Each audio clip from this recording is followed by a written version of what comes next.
Capital Views is sponsored by Northrim Bank, Alaska Oil and Gas Association, ConocoPhillips, and Linden.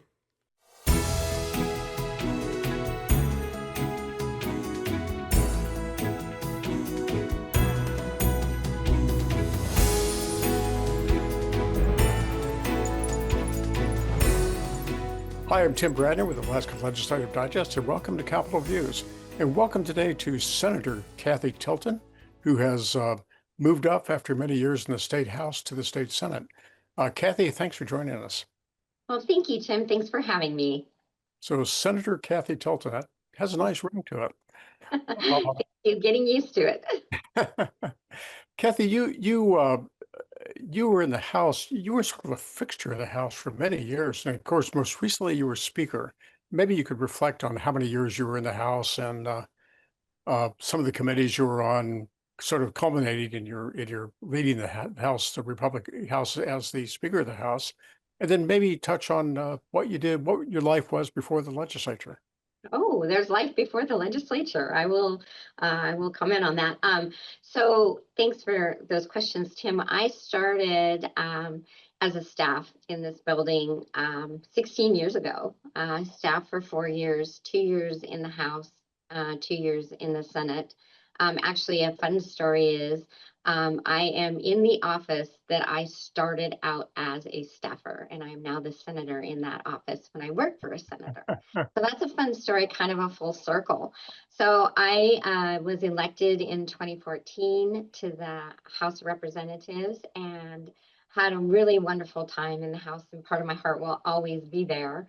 My first term, I was the sole chair of Community and Regional Affairs, which I think is really an important committee for folks to be involved in because it helps you see a bigger picture. Many of us live in the same area for many years of our life, and so we don't get to see the opportunities all around Alaska.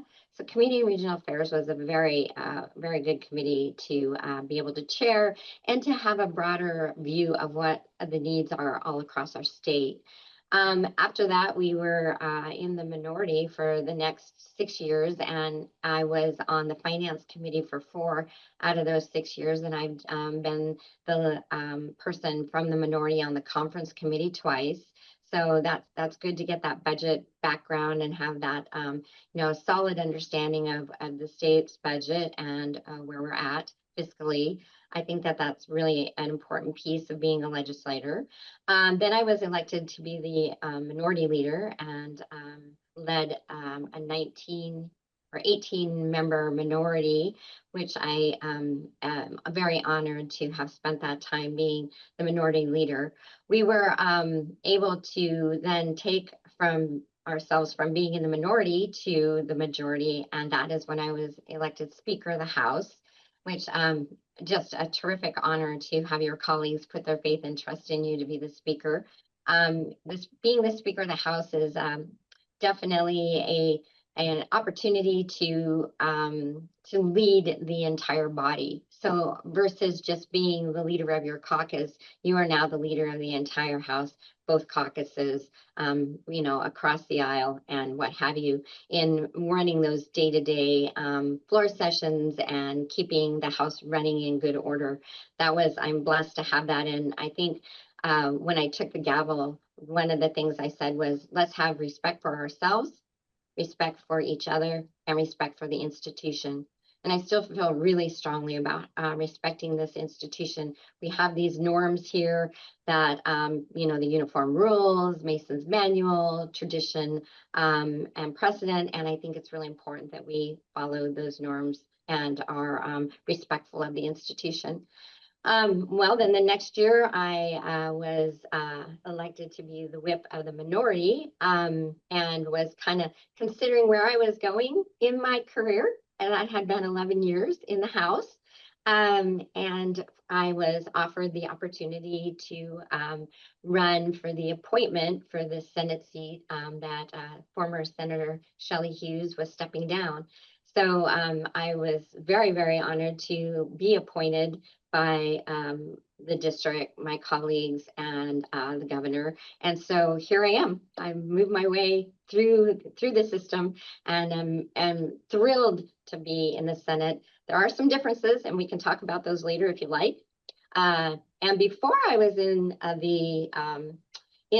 the House and the Senate, I had a life of actually being a private business owner and a mom. I have 3 wonderful boys, 2 great grandchildren, not great grandchildren, but they are great, and they are grandchildren.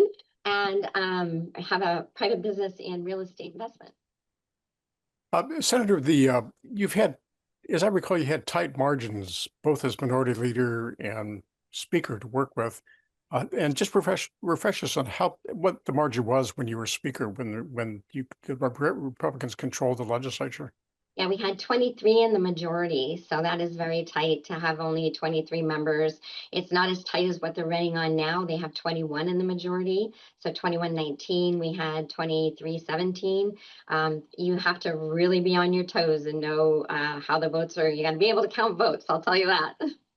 Well, that's what occurred to me, that in both cases, as minority and speaker, managing a tight margin like that, it's all like herding cats in terms of getting people all going in one direction. So quite a accomplishment to kind of hold things together, both on both sides. Yeah, thank you, Tim. It is a lot like herding cats, and I will say that now being in the Senate, I am not in any leadership role right now. I am on 2 committees. I'm on 3, 2 committees that meet regularly: Judiciary and State Affairs, and then I'm also in World Affairs. And I have to tell you that the stress level is way down when you're not involved in dealing with personalities and herding cats. And so many different people and personalities. Absolutely. But we've said the Senate is more of a collegial group, and the pace is slower. You feel like you're. I mean, do you like it up there? Is it? So far, so good. It's been 2 full weeks, and things are going well. I'm enjoying it. I have only 1 staff here in Juneau with me, which I think that my staff and myself can handle the flow of the legislation that we're dealing with. And I am running right now a resolution on the 250th anniversary of our nation. Well, that's a good thing to work on. Well, Senator, thank you for joining us, and good luck in the Senate. And I'm sure we'll see more of you as the legislative session progresses. Thank you very much. Appreciate you, Yeah. Tim. Thank you.